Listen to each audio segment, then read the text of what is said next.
Merhaba arkadaşlar, yepyeni bir video serisiyle karşınızdayım. Bu video serimizde oyunların tarihini felsefik olarak değerlendirdiğimiz bir yol izleyeceğiz. Umarım beğenirsiniz. Herkese iyi seyirler diliyorum. Oyunun tarihçesi Tomb Raider külliyatı. Oyun dünyasının en çok tanınan kadın karakteri olan Lara Croft, aynı oyun evreninde geçen iki seride farklı şekilde ele alındı. İlk dönem Tomb Raider oyunlarında Lara'nın cinsel yönlerine vurgu yapılarak oyuncunun etkilenmesi amaçlandı. Aren't she just a picture? Ah, the charming Mr. Larson. Has Pierre let you off the leash? Bunda 90'lar kültürünün büyük bir etkisi olduğunu düşünüyorum. Oyunları basit bir eğlence aracı görenler bunu bu kadar bilimsel ve felsefik bakmak ne kadar doğru diyeceklerdir. Ama bu video zaten o tarz insanlara hitap eden bir video değil. Onlar bu dakikada bu videoyu terk edip gidebilirler o yüzden. Günümüze daha yakın zamanda yapılan üçlemede ise Lara Croft daha feminen bir karakter olarak resmedildi. Yaşadığımız dönemde kadın haklarına 90'lar dönemine göre çok daha fazla önem verilmesi ve tüm iş alanlarında kadınlara çok daha fazla imkan verilmesi gerektiği savunulmaktadır. Bu yaklaşım büyük oranda uygulamaya da geçmiştir. Tüm bunlar sebebiyle yapılan ikinci Tomb Raider serisinde kadının gerektiğinde her işi yapabileceği, hatta istediğinde erkeklerden fiziksel anlamda bile üstün olabileceği gösterilmektedir. Get near over here.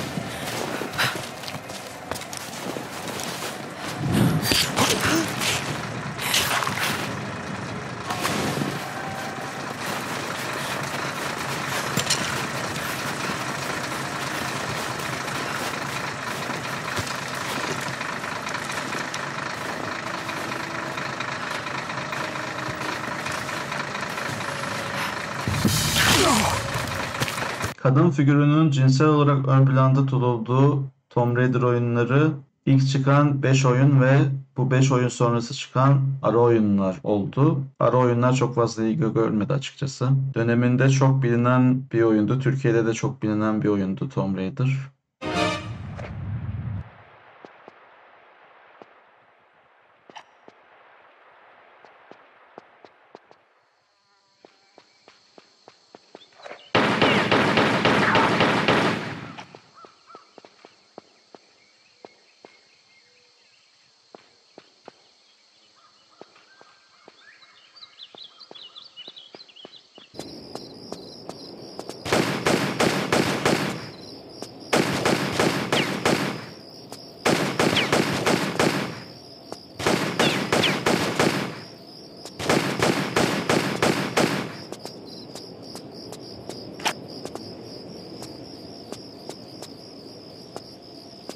Günümüze daha yakın olan seri ise yine Türkiye'de sevildi fakat eski serileri hatırladığım kadarıyla daha çok sevilmişti.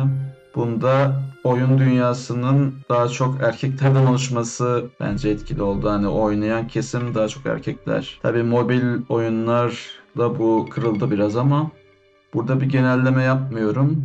Zaten bu videoyu izleyenler de benim ne demek istediğimi anlayacaktır diye düşünüyorum. If they do find the Atlas in there, what's next? The Atlas is a map. It's supposed to point the way to whatever the natives are protecting out here. The divine source that Constantine is after. That's the part I'm not clear on yet. Whatever his source is, it's gotta be something valuable. But the company, man. It's an error. Something's going on.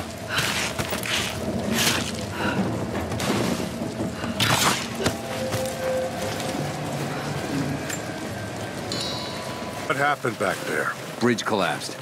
Looks like we're gonna have to fly out the rest of the cargo. Hope they found something up there. Getting sick of this place. 1, 2 ve 3. oyunlar grafiksel anlamda çok fazla bir şey vaat etmese de 4-5'te grafiklerin biraz daha iyi olmasıyla Lara'nın figürü daha çok ortaya çıkmaya başladı.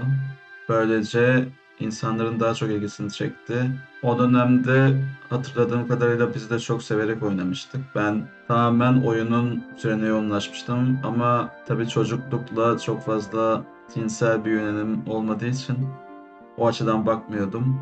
Yaş ilerledikçe fikirlerim daha çok oluşmaya başladı ve bu konuda böyle bir video çekmeye karar verdi. If you put this into that gate, Pierre, you're going to get a lot more than you bargained for. Trust me.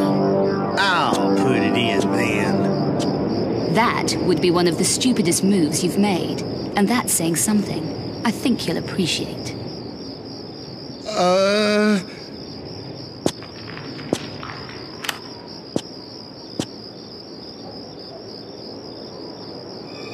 A nice try as always, Miss Croft. Wait for it.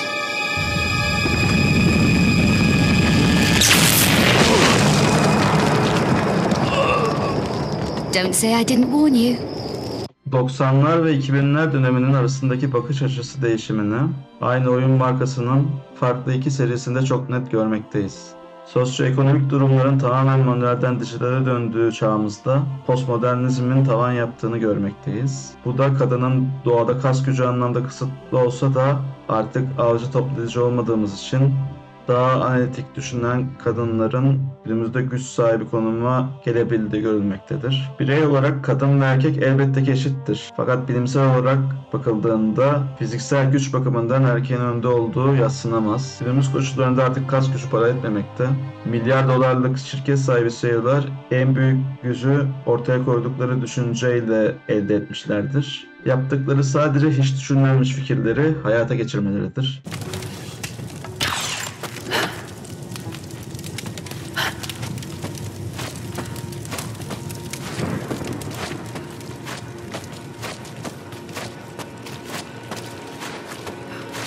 Got an arrow here.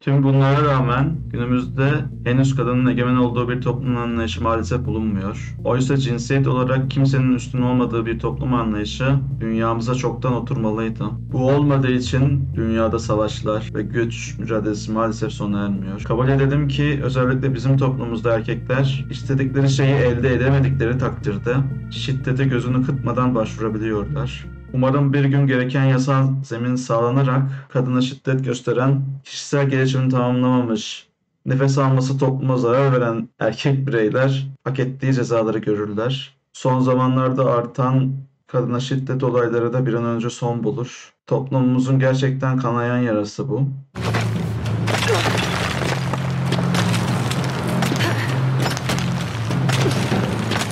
Okay, this should work.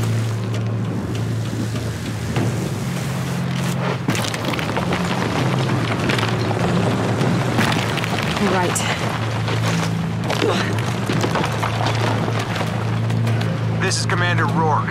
I want the site secured ASAP. Türkiye'de yaşanan toplumsal sorunlara da değindiğimiz yeni video serimiz Oyunların Tarihçesi'nin ilk bölümünün sonuna geldik arkadaşlar. Oyunların tarihçesini daha felsefik olarak değerlendirdiğimiz bu video serimiz daha sonra bilindik başka oyunlarda da devam edecektir. Unutmayın, Lord Talk kanalına abone olmak bir ayrıcalıktır. Herkese keyifli, oyun dolu günler dilerim. Yine gözüm yükseklerde hayat geçiyor perde perde.